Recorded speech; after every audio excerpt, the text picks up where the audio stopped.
वो जो emotional account है वो आत्मा के साथ चिपका रह जाता है। प्रकृति का नियम है कि हर एक्शन का रिएक्शन होना जरूरी है, हर कर्ज का चुकता होना जरूरी है। तो अगले जन्म में प्रकृति उस इंसान की आत्मा को और आपकी आत्मा को एक ऐसी परिस्थिति में लाकर खड़ा कर देती है जहां आप एक दूसरे से अलग नहीं हो सकते, और वो परिस्थिति है विवाह, शादी का बंधन। क्योंकि यही वो एक रिश्ता है जहां दो लोग एक ही छत के नीचे, एक ही कमरे में, एक ही थाली में खाते हैं और सुख दुख बांटते हैं। कर्ज चुकाने के लिए इससे बेहतर मंच और कोई नहीं हो सकता। आपने अक्सर देखा होगा कि शादी के वक्त हम अग्नि के साथ फेरे लेते हैं। क्या कभी सोचा है कि अग्नि ही क्यों? पानी क्यों नहीं? हवा क्यों नहीं? क्योंकि अग्नि को हमारे वेदों में सबसे बड़ा साक्षी और सबसे बड़ा शुद्धिकर्ता माना गया है। अग्नि वो माध्यम है जो देवताओं तक हमारी बात पहुंचाती है। लेकिन इसका एक डरावना पहलू भी है। अग्नि कर्ज की भी प्रतीक है। जब आप अग्नि के चारों ओर घूमते हैं तो आप असल में उस कॉस्मिक फायर, उस ब्रह्मांडीय ऊर्जा के सामने कसम खा रहे होते हैं कि हम अपने पिछले जन्मों के सारे जले हुए, अधूरे और पके हुए कर्मों को इस जन्म में एक साथ मिलकर निपटाएंगे। वो 7 फेरे शरीर के 7 चक्रों और अस्तित्व के 7 तलों का बंधन है। यह कोई रस्म नहीं है, यह एक रूहानी हथकड़ी है जिसे आप अपनी मर्जी से पहनते हैं, लेकिन जिसकी चाबी आपके पास नहीं होती। चाबी समय के पास होती है। गरुड़ पुराण और कर्म सिद्धांत के अनुसार हम मुख्य रूप से 3 तरह के लोगों से शादी करते हैं। और आप अपने जीवन को देखिए, आपको तुरंत पता चल जाएगा कि आपकी शादी किस कैटेगरी में हुई है। पहली कैटेगरी है शत्रु विवाह या बदले का सौदा। यह सबसे भयानक और दर्दनाक स्थिति होती है। क्या आपने ऐसे जोड़े देखे हैं? या शायद आप खुद उस दौर से गुजर रहे हैं जहां पति और पत्नी के बीच कोई प्रेम नहीं है, जहां बात बात पर झगड़े होते हैं, जहां एक दूसरे को नीचा दिखाने का कोई मौका नहीं छोड़ा जाता, जहां शारीरिक और मानसिक हिंसा आम बात है। आप सोचते हैं कि मेरी किस्मत खराब थी जो मुझे ऐसा पति मिला या ऐसी पत्नी मिली, मैंने तो इसका कभी बुरा नहीं किया, फिर यह मेरे खून का प्यासा क्यों है? सच यह है कि यह व्यक्ति इस जन्म में आपका पति या पत्नी बनकर आया है, लेकिन पिछले जन्म में यह आपका जानी दुश्मन था, या फिर आपने इसके साथ घोर अन्याय किया था। उस समय यह कमजोर था, आपका मुकाबला नहीं कर पाया। मरते वक्त इसके मन में आपके लिए नफरत और बदले की आग थी। वही आग, वही वाइब्रेशन इसे खींचकर आपके जीवन में ले आई है। अब यह आपके घर में, आपके बेडरूम में बैठकर आपसे वो सारा हिसाब बराबर करेगा। आपको रुलाएगा, आपको तड़पाएगा, और यह तब तक चलेगा जब तक कि उसके मन की वो पुरानी गांठ खुल नहीं जाती। लोग इसे डोमेस्टिक वायलेंस कहते हैं, अध्यात्म इसे कार्मिक सेटलमेंट कहता है। दूसरी कैटेगरी है कर्जदार विवाह। यह वो रिश्ता है जो पैसों और संसाधनों के इर्द गिर्द घूमता है। कई बार आप देखते हैं कि एक बहुत मेहनती इंसान की शादी एक ऐसे व्यक्ति से हो जाती है जो या तो हमेशा बीमार रहता है, या बहुत खर्चीला होता है, या जो कमाता कुछ नहीं बस उड़ाता है। आप जीवन भर गधे की तरह काम करते हैं, पैसा कमाते हैं, और वो सारा पैसा आपके पार्टनर की बीमारी में, उसके शौक में या उसकी गलतियों को सुधारने में चला जाता है। आपको लगता है कि आप एक अच्छे पति या अच्छी पत्नी का फर्ज निभा रहे हैं, लेकिन गरुड़ पुराण की नजर से देखें तो आप अपना पुराना कर्ज चुका रहे हैं। पिछले जन्म में शायद आपने उसका धन हड़पा था, आपने उसे आर्थिक नुकसान पहुंचाया था।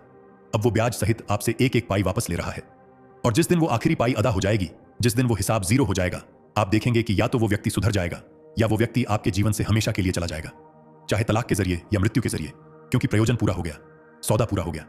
तीसरी कैटेगरी है उदासीन विवाह। यह वो शादियां हैं जहां न बहुत प्यार होता है न बहुत नफरत। पति अपने काम में मस्त, पत्नी अपनी दुनिया में। दोनों एक साथ रहते हैं, बच्चे पैदा करते हैं, जिम्मेदारियां निभाते हैं, लेकिन उनके बीच कोई आत्मिक कनेक्शन नहीं होता।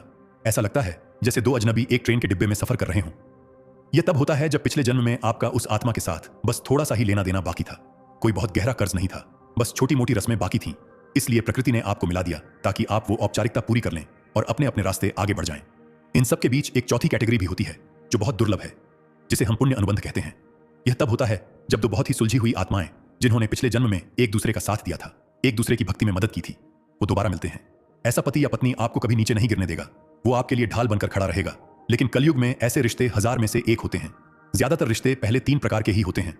अब एक बहुत ही संवेदनशील और गुप्त विषय पर बात करते हैं, जिस पर अक्सर लोग खुलकर बात करने से डरते हैं। वो है अवैध संबंध या extra marital affairs. Garuda Purana इस बारे में क्या कहता है? जब शादी 7 जन्मों का बंधन है, तो फिर कोई तीसरा इंसान बीच में कैसे आ जाता है? क्या यह सिर्फ चरित्र की कमजोरी है, या इसके पीछे भी कोई कार्मिक गणित है? शास्त्र कहते हैं कि कभी कभी हमारा ऋणानुबंध सिर्फ एक व्यक्ति के साथ पूरा नहीं होता। मान लीजिए पिछले थे, या आपका किसी और के साथ भी गहरा भावनात्मक जुड़ाव था जो अचानक टूट गया था। वो आत्मा भी अपना हिस्सा मांगने के लिए भटक रही है। इस जन्म में आपकी शादी तो किसी और से हो गई, क्योंकि प्रारब्ध में वही लिखा था। लेकिन वो पुरानी आत्मा, वो पुराना प्रेमी या प्रेमिका जब आपके जीवन में दोबारा दस्तक देता है, तो आप खुद को रोक नहीं पाते। यह जो अवैध आकर्षण होता है, यह असल में उस अधूरे कर्ज की पुकार होती है। लेकिन ध्यान दीजिए, गरुड़ पुराण इसे सही नहीं ठहराता। गरुड़ पुराण कहता है कि यह एक परीक्षा है। प्रकृति आपको पुराने कर्जदार से मिलवाएगी जरूर, लेकिन आपके पास विवेक है, आपके पास धर्म है। अगर आप उस आकर्षण में बह गए और आपने अपने वर्तमान जीवन साथी को धोखा दिया, तो आप एक नए और भयानक कर्म का निर्माण कर लेते हैं। आप एक सुलझे हुए धागे को और बुरी तरह उलझा देते हैं। यह एक दलदल है जिसे आप प्यार समझकर कूदते हैं, लेकिन वो असल में एक पुराना कर्जा है जो आपको डुबोने आया है। और जो लोग यह सोचते हैं कि मेरी शादी क्यों नहीं हो रही, मेरी उम्र निकली जा रही है, सब दोस्त सेटल हो गए, लेकिन मेरा कोई योग नहीं बन रहा, क्या मेरे ऊपर कोई श्राप है? नहीं, यह श्राप नहीं है, कई बार यह आशीर्वाद होता है। गरुड़ पुराण के अनुसार जिन आत्माओं का धरती पर कोई भारी कार्मिक कर्ज बाकी नहीं होता, प्रकृति उन्हें शादी के बंधन में नहीं बांधती, उन्हें मुक्त रखती है। शादी न होना इस बात का संकेत हो सकता है कि आपकी आत्मा अपनी यात्रा के आखिरी पड़ाव पर है। आपको अब किसी एक व्यक्ति के साथ बंधकर नहीं रहना है, आपको अब पूरी मानवता के लिए या ईश्वर के लिए जीना है। लेकिन हम सामाजिक दबाव में रोते रहते हैं कि हाय मेरी शादी नहीं हुई। हम जबरदस्ती उस पिंजरे में घुसने की कोशिश करते हैं जिससे ईश्वर हमें बचाना चाहता है। तो अगर आपकी शादी नहीं हो रही या होकर टूट गई है तो इसे दुर्भाग्य मत मानिए, इसे एक संकेत मानिए कि शायद आपके लिए कोई बड़ा उद्देश्य इंतजार कर रहा है। अब सवाल यह उठता है कि अगर सब कुछ पहले से तय है, अगर मेरी शादी एक सौदा है जो मैं पिछले जन्म में ही साइन कर चुका हूं, तो फिर मेरे हाथ में क्या है? क्या मैं बस हाथ पर हाथ रखकर पिटता रहूं? क्या मैं इस नरक जैसी शादी को झेलता रहूं? नहीं, गरुड़ पुराण आपको लाचार बनाना नहीं चाहता, वो आपको समझदार बनाना चाहता है। जब आपको पता चलता है कि सामने वाला व्यक्ति मुझे इसलिए दुख नहीं दे रहा कि वो बुरा है, बल्कि इसलिए दुख दे रहा है क्योंकि मैं उसका कर्जदार हूं, तो आपका नजरिया बदल जाता है। आप विक्टिम कार्ड खेलना बंद कर देते हैं, आप रोना बंद कर देते हैं। आपको समझ आ जाता है कि यह जो थप्पड़ मुझे पड़ा या यह जो ताना मुझे सुनने को मिला, यह मेरी ही फेंकी हुई गेंद है जो दीवार से टकराकर वापस आई है। तो इसका समाधान क्या है? क्या तलाक ले लेना समाधान है? आज के जमाने में लोग तुरंत डाइवोर्स ले लेते हैं। उन्हें लगता है कि पार्टनर बदल लेने से दुख खत्म हो जाएगा। लेकिन कर्म का कानून कहता है कि अगर आपने अपना पाठ नहीं सीखा, अगर आपने वो कर्ज नहीं चुकाया और बीच में ही भाग गए, तो वो कर्ज माफ नहीं होगा, वो आगे कैरी फॉरवर्ड हो जाएगा। आप दूसरी शादी करेंगे, आपको वहां भी वही समस्याएं मिलेंगी, बस चेहरा बदल जाएगा, लेकिन पैटर्न वही रहेगा। आपने देखा होगा कि कई लोग 2-3 शादियां करते हैं, लेकिन हर बार उन्हें वैसा ही धोखेबाज या अत्याचारी साथी मिलता है। क्यों? क्योंकि वो व्यक्ति तो बदल रहे हैं, लेकिन अपनी ऊर्जा, अपना कर्म नहीं बदल रहे। जब तक आप क्लास पास नहीं करेंगे, स्कूल बदलने से कोई फायदा नहीं, आप उसी क्लास में बार बार फेल होते रहेंगे। शादी टूटने का दर्द शरीर के किसी भी घाव से ज्यादा गहरा क्यों होता है? कभी सोचा है आपने? विज्ञान कहता है कि यह डोपामाइन और ऑक्सीटोसिन हार्मोन्स की कमी है, लेकिन अध्यात्म कहता है कि विवाह के समय 2 लोगों के सूक्ष्म शरीर यानी एस्ट्रल बॉडीज आपस में जुड़ जाती हैं, उनकी ऊर्जा की नाड़ियां एक हो जाती हैं। जब तलाक होता है या अलगाव होता है तो यह वैसा ही है जैसे 2 जुड़ी हुई चीजों को जबरदस्ती फाड़कर अलग करना। वो जो दर्द होता है वो आत्मा का घाव होता है, जिसे भरने में कई बार पूरा जीवन लग जाता है और कई बार कई जन्म। इसलिए हमारे बुजुर्ग कहते थे कि रिश्ता जोड़ना आसान है, लेकिन निभाना और तोड़ना दोनों में खून पसीजना पड़ता है। इस कार्मिक चक्र को तोड़ने का, इस लिखे हुए सौदे को फाड़ने का केवल एक ही तरीका है, और वो बहुत गुप्त तरीका है जिसे हमारे अर्षियों ने बताया है। वो तरीका है साक्षी भाव और क्षमा। सुनने में यह बहुत साधारण लगता है, लेकिन यह सबसे मुश्किल काम है। जिस पति ने आपका जीवन बर्बाद कर दिया, जिस पत्नी ने आपको समाज में जलील कर दिया, उसे माफ करना, उसे दिल से दुआ देना, यह असंभव लगता है।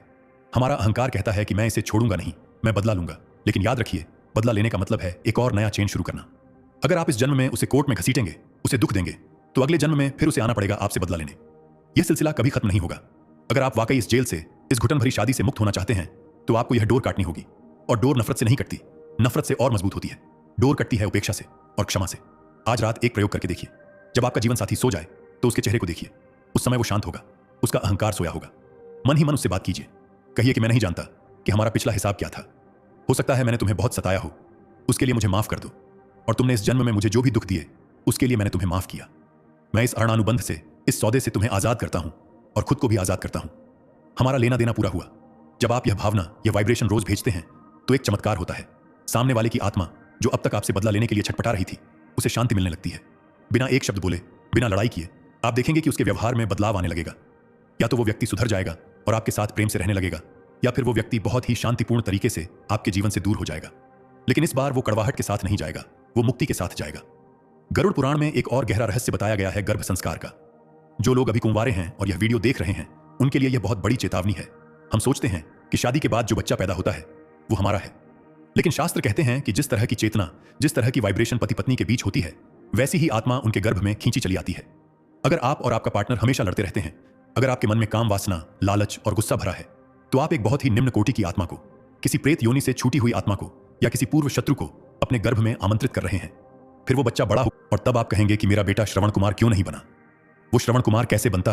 आपने तो उसे बुलाते समय रावण जैसी फ्रीक्वेंसी रखी थी। इसलिए हमारे यहां शादी को संस्कार कहा गया है, कॉन्ट्रैक्ट नहीं। शादी से पहले कुंडली मिलाई जाती है, लेकिन आज हम सिर्फ गुणों की कुंडली मिलाते हैं, कर्मों की कुंडली नहीं मिलाते। असली मिलान तो तब होता है जब 2 लोग यह संकल्प लेते हैं कि हम एक दूसरे की आध्यात्मिक उन्नति में सहायक बनेंगे। एक और बहुत महत्वपूर्ण बात जो हमें समझनी चाहिए वो है आकर्षण या अट्रैक्शन का विज्ञान। आप अक्सर देखते हैं कि एक बहुत समझदार लड़की किसी बहुत ही आवारा लड़के के प्यार में पड़ जाती है, या एक बहुत अच्छा लड़का किसी ऐसी लड़की के पीछे पागल हो जाता है जो उसे सिर्फ धोखा दे रही है। घर वाले समझाते हैं, दोस्त समझाते हैं, लेकिन उसे कुछ दिखाई नहीं देता। ऐसा क्यों होता है? इसे विज्ञान फेरोमोन्स कहता है, लेकिन अध्यात्म इसे वासना का पाश कहता है, इसे माया कहते हैं। जब हमारा पिछला हिसाब किसी के साथ बाकी होता है तो प्रकृति हमारी आंखों पर एक पर्दा डाल देती है। हमें उस इंसान की बुराइयां दिखाई नहीं देती। हमें लगता है कि इसके बिना मैं मर जाऊंगा। यह जो तीव्र खिंचाव है, यह जो पागलपन है, यह प्रेम नहीं है। यह उस पुराने कर्म की चुंबक है जो आपको खींच रही है ताकि आप उस जाल में फंसें और अपना हिसाब चुकता करें। सच्चा प्रेम कभी भी आपको अंधा नहीं बनाता। सच्चा प्रेम आपको शांत करता है, आपको स्पष्टता देता है। अगर किसी रिश्ते में पड़ते ही आपकी शांति भंग हो जाए, आप अपने परिवार से झूठ बोलने लगें, आप अपने करियर से भटक जाएं, तो समझ लीजिए यह प्रेम नहीं, यह आने वाले तूफान की चेतावनी है। यह वो सौदा है जिस पर आप अनजाने में अंगूठा लगाने जा रहे हैं। और यहीं पर हमारे पूर्वज एक बहुत सुंदर समाधान देते हैं, दान और सेवा। अगर आपके वैवाहिक जीवन में बहुत क्लेश है तो इसका मतलब है कि शुक्र और गुरु ग्रह जो विवाह के कारक हैं वो पीड़ित हैं। गरुड़ पुराण कहता है कि अगर आप किसी कन्या का विवाह कराते हैं या किसी गरीब जोड़े की मदद करते हैं तो आपके विवाह के बुरे कर्म कटने लगते हैं। जब आप दूसरों के घर बसाने में मदद करते हैं तो प्रकृति आपका घर बचाने में लग जाती है। यह एक ब्रह्मांडीय नियम है, जो आप देते हैं वही आपको मिलता है। अगर आप सिर्फ दूसरों के घरों में आग लगाएंगे, चुगली करेंगे, तो आपके घर में कभी शांति नहीं रह सकती। लेकिन क्या इस लिखे हुए लेख को बदला नहीं जा सकता? क्या हम पूरी तरह से कठपुतली हैं? गरुड़ पुराण कहता है कि प्रारब्ध यानी डेस्टिनी को पूरी तरह तो नहीं मिटाया जा सकता, लेकिन उसे हल्का जरूर किया जा सकता है। जैसे अगर आपकी किस्मत में लिखा है कि आपको पत्थर से चोट लगेगी तो आप उसे पूरी तरह नहीं टाल सकते, लेकिन अगर आप संभल कर चलें और जूते पहन लें तो वो पत्थर चुभेगा नहीं। शादीशुदा जिंदगी में जो कांटे लिखे हैं उन्हें फूल बनाने का तरीका है तपस्या। गृहस्थ जीवन को हमारे शास्त्रों में सबसे बड़ा तप कहा गया है। सन्यासी बनकर जंगल में भाग जाना आसान है, वहां आपको कोई टोकने वाला नहीं। लेकिन घर में रहकर रोज रोज की किचकिच के बीच अपनी जुबान पर लगाम रखना, अपने गुस्से को पीना और सामने वाले का भला सोचना, यह हिमालय पर तपस्या करने से भी मुश्किल है। अगर आपकी शादी एक गलत इंसान से हो गई है तो इसे अपनी परीक्षा मानिए। सोचिए कि ईश्वर ने आपको एक बहुत कठिन क्वेश्चन पेपर दिया है, क्योंकि वो जानते हैं कि आप एक होनहार छात्र हैं। इस कठिन परिस्थिति का इस्तेमाल खुद को निखारने के लिए कीजिए। जब आपका पति या पत्नी आप पर चिल्लाए तो उसे रिएक्ट मत कीजिए, उसे ऑब्जर्व कीजिए। देखिए कि कैसे माया अपना खेल खेल रही है। जिस दिन आप साक्षी बन जाएंगे उस दिन यह नाटक आपको दुख देना बंद कर देगा। और जो लोग अभी शादी करने वाले हैं उनके लिए सलाह यह है कि सिर्फ बाहरी सुंदरता या बैंक बैलेंस देखकर शादी मत कीजिए। यह देखिए कि क्या उस इंसान के साथ आप शांत महसूस करते हैं, क्या उसकी मौजूदगी आपको बेहतर इंसान बनाती है। और शादी से पहले अपने इष्ट देव, अपने गुरु या परमात्मा से प्रार्थना कीजिए कि हे प्रभु, मेरे जीवन में उसी इंसान को भेजना जो मेरी आत्मा की यात्रा में मेरा साथी बने, न कि मेरे पैरों की बेड़ी। आखिर में यह समझना जरूरी है कि कोई भी रिश्ता हमेशा के लिए नहीं होता। हम सब मुसाफिर हैं। हम एक सराय में मिले हैं, कुछ समय साथ रहेंगे, फिर अपनी अपनी यात्रा पर निकल जाएंगे। इस छोटे से जीवन को नफरत, शिकायत और झगड़ों में बर्बाद मत कीजिए। आपका जीवन साथी चाहे वो जैसा भी हो, उसे स्वीकार कीजिए, क्योंकि वो आपके ही कर्मों का आईना है।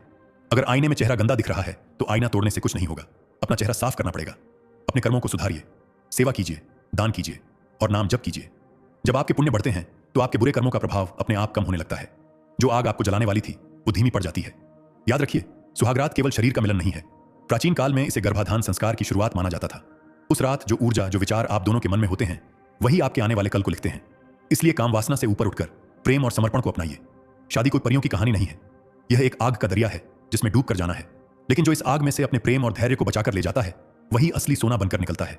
अगर आज की इस बात ने आपके दिल को छुआ हो, अगर आपको लगा हो कि आपको अपने सवालों का जवाब को तैयार कर रहे हैं और आयुर्वेद के उन पन्नों को पलटेंगे जिन पर सदियों से धूल जमी हुई थी, आज आपको पता चलेगा कि आखिर क्यों संभोग के ठीक बाद पुरुष की आयु कम हो जाती है और वो कौन सा भयानक गणित है जो यमराज आपके कर्मों की किताब में हर रात जोड़ रहे हैं।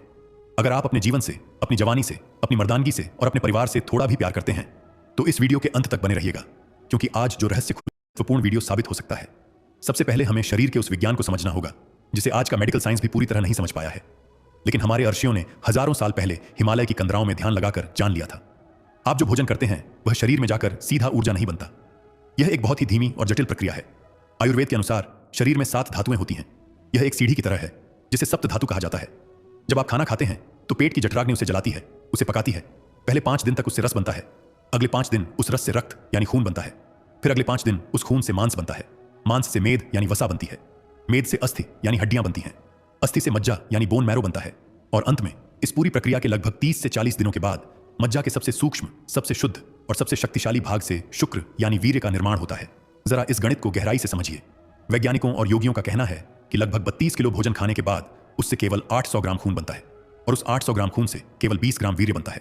अब आप सोचिए, आपके शरीर की फैक्ट्री ने, आपके दिल ने, आपके जिगर ने, आपकी आंतों ने, आपकी किडनी ने लगातार 40 दिन और 40 रातें काम किया। लाखों कैलोरी ऊर्जा जलाई गई, शरीर ने अपनी पूरी ताकत झोंक दी, तब जाकर वो चंद बूंदें, वो अमृत तैयार हुआ। और आप उस 40 दिन की मेहनत को, उस अनमोल खजाने को काम वासना के एक झटके में, बस कुछ सेकंड के सुख के लिए, एक मामूली सी सनसनाहट के लिए शरीर से बाहर फेंक देते हैं। गरुड़ पुराण में इसे आत्महत्या के बराबर पाप माना गया है।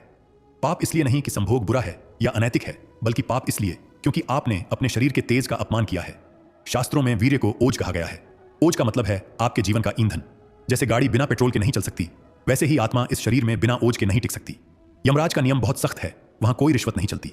मनुष्य की आयु वर्षों में नहीं गिनी जाती। हम मूर्खता में सोचते हैं कि हम 70, 80 या 100 साल जिएंगे। यह गलत है। योग शास्त्र कहता है कि इंसान की आयु उसकी सांसों और उसके वीर्य की मात्रा पर निर्भर करती है। आपको जन्म के समय एक निश्चित मात्रा में प्राण ऊर्जा मिली है। यह वैसा ही है जैसे आपको एक बैंक अकाउंट मिला हो जिसमें फिक्स पैसा है। अब आप उसे कैसे खर्च करते हैं यह आप पर है। आप चाहें तो उसे अच्छे कामों में लगाकर बढ़ा सकते हैं या जुए में उड़ा सकते हैं।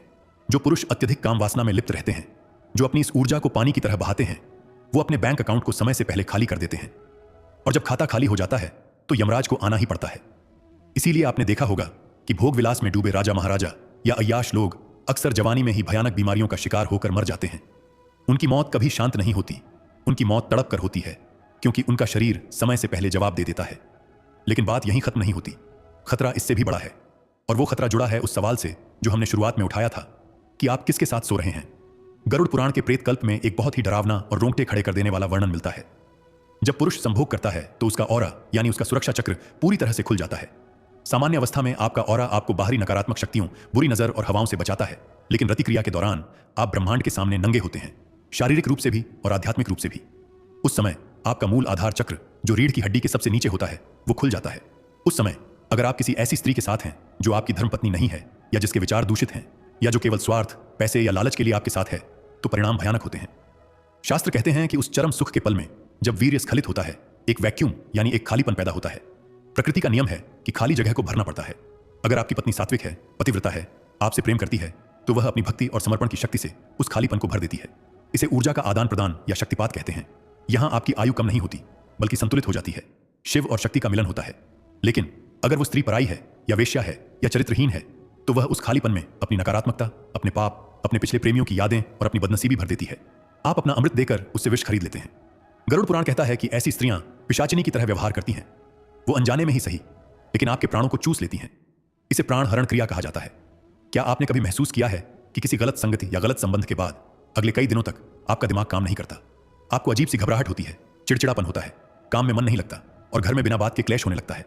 आप सोचते हैं कि यह गिल्ट है या पछतावा है। नहीं दोस्तों, यह केवल पछतावा नहीं है। यह वो काली ऊर्जा है जो उस स्त्री के माध्यम से उस रति क्रिया के दौरान आपके शरीर में प्रवेश कर चुकी है। आपने अपनी सुरक्षा दीवार तोड़ दी थी और दुश्मन को अंदर आने दिया। अब वो काली ऊर्जा आपके घर में तांडव मचा रही है। और वो तीसरा व्यक्ति जो बिस्तर पर होता है, उसका रहस्य और भी गहरा है।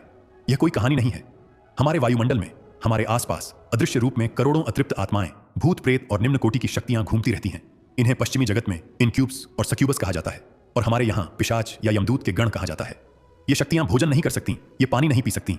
इनकी भूख केवल एक चीज से मिटती है, और वो है जीवन ऊर्जा या वीर्य की गंध। गरुड़ पुराण चेतावनी देता है कि जो लोग गंदे बिस्तरों पर बिना नहाए धोए या अपवित्र अवस्था में, और विशेषकर अमावस्या, पूर्णिमा या संध्या काल में संभोग करते हैं, उनके मिलन के समय ये अदृश्य आत्माएं वहां आ जाती हैं। जब पुरुष की ऊर्जा बाहर निकलती है तो ये शक्तियां उस ऊर्जा को खाने के लिए झपटती हैं। वो वहां एक भोज की तरह इकट्ठा होती हैं, और कई बार ये शक्तियां स्त्री के गर्भ में प्रवेश कर जाती हैं या पुरुष के शरीर से चिपक जाती हैं। क्या आपने ऐसे केस सुने हैं जहां सब कुछ मेडिकल रिपोर्ट ठीक होने के बाद भी संतान नहीं होती, या संतान होती है तो वो विकृत, मानसिक रूप से कमजोर या बहुत ही दुष्ट स्वभाव की होती है? गरुड़ पुराण कहता है कि यह उन अदृश्य शक्तियों का प्रकोप है। वो तीसरा व्यक्ति जो काल बनकर वहां मौजूद था, उसने आपके जीवन के बीज को दूषित कर दिया। आप सोचिए, आप अपनी क्षणिक हवस के लिए न केवल अपनी आयु कम कर रहे हैं, बल्कि अपने आने वाले वंश को भी श्राप दे रहे हैं। आप एक ऐसी संतान को जन्म दे रहे हैं जो कुल का नाश कर देगी। अब जरा इसके शारीरिक पहलू पर नजर डालते हैं, जो सीधा आपकी मौत से जुड़ा है। संभोग के बाद पुरुष को जो गहरी नींद आती है, उसे आयुर्वेद में तंद्र कहा गया है। यह सामान्य नींद नहीं है। जब शरीर से ओज निकलता है तो मस्तिष्क को एक बहुत जोर का झटका लगता है। हमारा दिमाग, जो वीर्य की शक्ति पर ही चलता है, अचानक कमजोर पड़ने लगता है। न्यूरॉन्स के बीच का संपर्क टूटने लगता है। उसे लगता है कि शरीर में ऊर्जा का भयानक संकट आ गया है, आपातकाल लग गया है। इसलिए वह बाकी सभी अंगों की बिजली काट देता है और आपको बेहोश कर देता है ताकि वो रिकवर कर सके। हर बार जब आप स्खलित होते हैं तो आप अपने इम्यून सिस्टम यानी रोग प्रतिरोधक क्षमता को 24 से 48 घंटे के लिए स्विच ऑफ कर देते हैं। जी हां, यह एक वैज्ञानिक तथ्य है। संभोग के बाद अगले कुछ घंटों तक पुरुष का शरीर वायरस और बैक्टीरिया से लड़ने में सबसे ज्यादा कमजोर होता है। उसकी रक्षा प्रणाली सो चुकी होती है, और यही वो समय है जब बड़ी बीमारियां शरीर में घर करती हैं।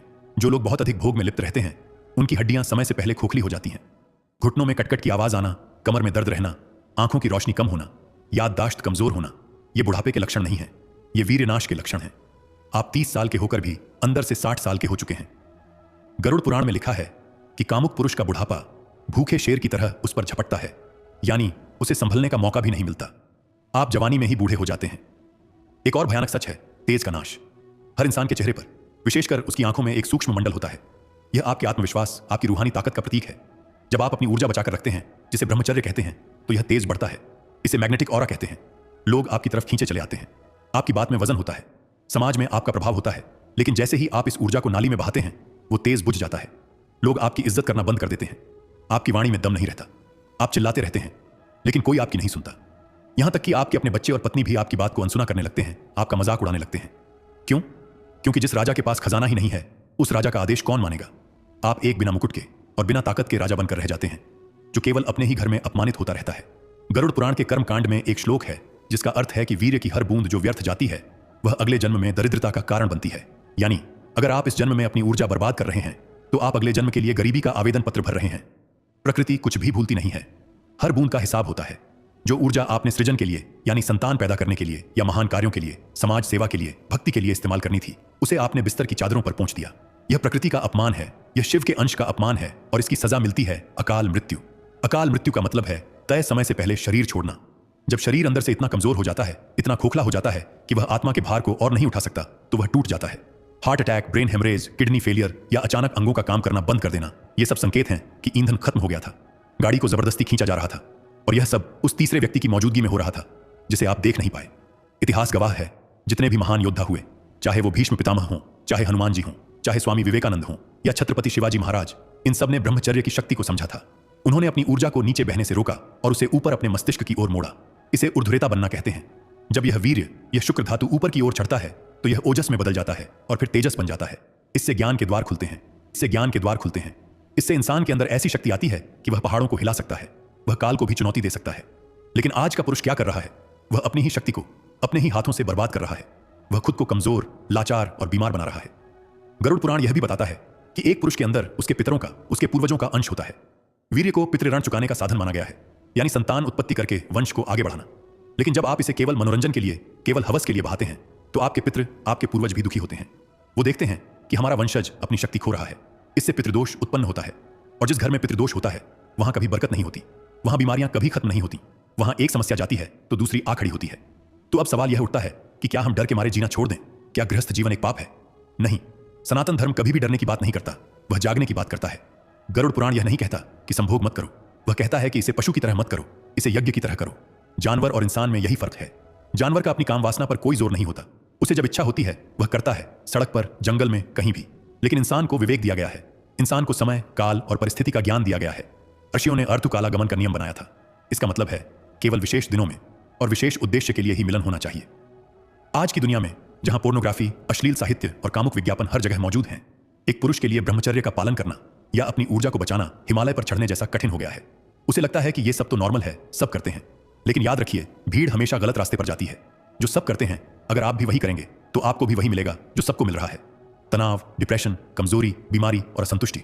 अगर आपको वो चाहिए जो किसी के पास नहीं है, यानी अपार शक्ति, शांति और लंबी आयु, तो आपको वो करना होगा जो कोई नहीं कर रहा। आपको अपनी ऊर्जा बचानी होगी। अगर आप इस खतरे से बचना चाहते हैं, अगर आप उस तीसरे व्यक्ति यानी काल को अपने बेडरूम से बाहर निकालना चाहते हैं, तो आपको आज, अभी, इसी वक्त एक संकल्प लेना होगा। वह संकल्प है वीर्य रक्षा का। आपको अपनी दिनचर्या बदलनी होगी। यह कोई एक दिन का जादू नहीं है, यह एक तपस्या है। सबसे पहले अपने भोजन को सात्विक बनाइए। तामसिक भोजन यानी बहुत ज्यादा मिर्च, मसाला, मांस, मदिरा, बासी खाना काम वासना को भड़काता है। यह आपके शरीर में आग लगा देता है, जिससे वीर्य टिक नहीं पाता। जैसे उबलते हुए दूध को बर्तन में रखना मुश्किल है, वैसे ही तामसिक भोजन करने वाले के शरीर में वीर्य नहीं टिकता। दूसरा, अपने विचारों को पवित्र कीजिए। याद रखिए, वीर्य का स्खलन शरीर से बाद में होता है, पहले वो दिमाग में होता है। अगर आप दिन भर गंदे विचार सोचेंगे, गंदी रील देखेंगे, पराई स्त्रियों को घूरेंगे, तो रात को ऊर्जा का रिसाव होना तय है। आपकी आंखों के रास्ते ही काम वासना अंदर घुसती है। अपनी आंखों पर पहरा लगाइए। तीसरा और सबसे महत्वपूर्ण, अपनी पत्नी को या स्त्री को भोग की वस्तु समझना बंद कीजिए। उसे शक्ति मानिए। जब आप अपनी पत्नी के पास सम्मान और प्रेम के साथ जाते हैं, न कि हवस के साथ, तो वो क्रिया मैथुन नहीं रहती, वो पूजा बन जाती है। तब वहां काल नहीं बल्कि महाकाल का आशीर्वाद होता है। तब वहां ऊर्जा का नाश नहीं होता बल्कि ऊर्जा का रूपांतरण होता है। गरुड़ पुराण एक गुप्त उपाय भी बताता है। अगर कभी मन भटक जाए, अगर काम वासना हावी हो जाए, तो तुरंत ठंडे पानी से हाथ मुंह धोएं या स्नान करें। यह आपके शरीर की गर्मी को शांत करता है। और अपने इष्ट देव का ध्यान करें। जो पुरुष रात को सोने से पहले भगवान का नाम लेकर सोता है, उसके बिस्तर के पास नकारात्मक शक्तियां नहीं भटकती। उसके सपनों में पिशाचिनी प्रवेश नहीं कर सकती। उसकी नींद समाधि बन जाती है। एक और बहुत बड़ा रहस्य है श्वास का रहस्य। जब काम वासना उठती है तो आपकी सांसें बहुत तेज हो जाती हैं। उस समय अगर आप अपनी सांसों को गहरा कर लें, लंबी और गहरी सांसें लें, तो आप पाएंगे कि वो उत्तेजना शांत हो गई है, क्योंकि प्राण और वीर्य का गहरा संबंध है। प्राण को काबू करके आप अपनी ऊर्जा को बहने से रोक सकते हैं। याद रखिए, आप एक राजा हैं। आपका शरीर आपका किला है और वीर्य उस किले की सुरक्षा दीवार है।